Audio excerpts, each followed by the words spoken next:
I've told him so, and have made a lot of statements about that, including one pretty long one in Philadelphia. But that doesn't detract. That, I think, doesn't detract from the incredible church community that this is. And I think that all of us who have been part of a faith community know that that the church is a body of believers, and it brings in the imperfections of us, men and women, and pastors are imperfect. Certainly the membership is imperfect. I, as somebody who is sitting in the pews, is a sinner, and is imperfect. And that doesn't detract from, I think, what the church is supposed to be about, which is to worship God and proclaim the good news. Senator, you are a Christian, but as a child, you had more exposure to Islam than probably most Americans ever will. How did that shape you? Well, I lived in Indonesia for 4.5 years when I was a child. And actually, ironically, the first school I went to in Indonesia was a Catholic school. Myself and Senator Bob Casey, who's sitting here, we had pretty similar experiences, probably in part of at least our elementary school. I then attended a public school, but the majority of the country was Muslim. And the brand of Islam that was being practiced in Indonesia at the time was a very tolerant Islam. The country itself was explicitly secular in its constitution. And so you didn't have the oppressive state that was trying to impose people's religious beliefs. And Christians and people of other faiths lived very comfortably there. And women were working and out and were not wearing the traditional coverings that we see in the Middle East. And so what it taught me, and what it still teaches me as I think about foreign policy now, is that Islam can be compatible with the modern world. It can be a partner with the Christian and Jewish and Hindu and Buddhist faiths in trying to create a better world.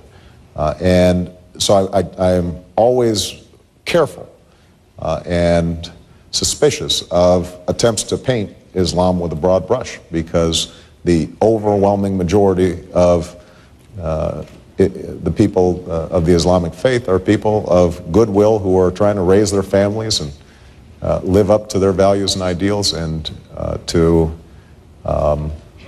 try to raise their kids as best they can. And that's something that I think we always have to remember, as opposed to assuming a clash of civilizations that sometimes our overheated rhetoric politically has talked about.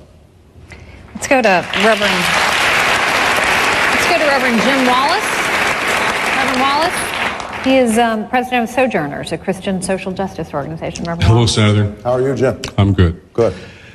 As you reminded us a week or two ago, when Dr. Martin Luther King Jr. was killed 40 years ago, he wasn't just speaking about civil rights.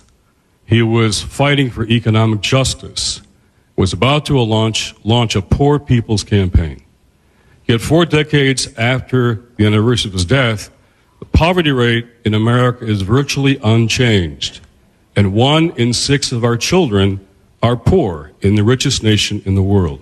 So in the faith community, we are wanting a new commitment around a measurable goal, something like cutting poverty in half in 10 years. Would you at this historic Compassion Forum commit to such a goal tonight? And if elected, tell us how you would mobilize the nation, mobilize us to achieve that goal. Well, first of all, Jim, I appreciate the good work you've been doing on these issues. And I absolutely will make that commitment. Understand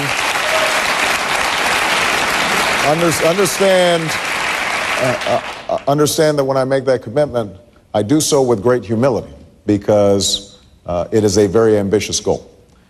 And we're going to have to mobilize our society, not just to cut poverty, but to prevent more people from slipping into poverty. You know, this actually goes back to the earlier point you raised where Senator Clinton suggested I was being elitist when I said that people are frustrated and bitter. That is absolutely true. That's not just true in small towns. That's true in urban areas. That's true in my community of the south side of Chicago. Because people feel forgotten. They feel as if nobody's listening in Washington. And that every 4 years we have politicians who come out and make promises, and they're not kept. And so that's why I wanted to put the caveat on there. I make that commitment with humility, because we've got a lot of work to do economically in this country to bring about a more just and fair economy. It starts with, I think, recognizing that wages and incomes for average families have gone down during the most recent economic expansion. That's never happened before in the history of America since we started recording these statistics, at least since World War II. And so we've got to shore up the mortgage market to make sure that we don't have millions of people who are losing their homes. We're going to have to, I think, change our tax code. For us to provide tax breaks to the wealthiest among us, those who didn't need them and weren't even asking for them, at a time when ordinary folks are struggling to fill up the gas tank just to get to a job. I met a guy here in Pennsylvania when Bob Casey and I were traveling around who told me his problem was he's looking for a job and it costs him more than he can afford just to go to a job interview. And so we've got to give them some tax relief, and we've got to invest in our infrastructure to create jobs, particularly those who are going to be getting laid off of the construction industry as the housing market goes down. And I've put forward very specific plans for that. We're going to have to, I think, invest heavily in clean energy. And if we have a cap and trade system, we can generate $150 billion over 10 years to invest in solar and wind and biodiesel and train people to build windmills and build solar panels and make buildings more energy efficient and make alternative fuels. All these things will strengthen the economy generally. And I left out one last point: healthcare. People are falling into bankruptcy. They are going without medical care. It is a moral imperative that we make sure that we have a plan in place that provides health care to every single American and that has high quality and provides prevention. If we do those things, and that applies not just to poor people but to working and middle class families all across the country, then we also have to focus on those who, even when the economy is good and the middle class are doing well, are still impoverished. And that's a special challenge. And that involves, I think, going at the problem at its roots very early.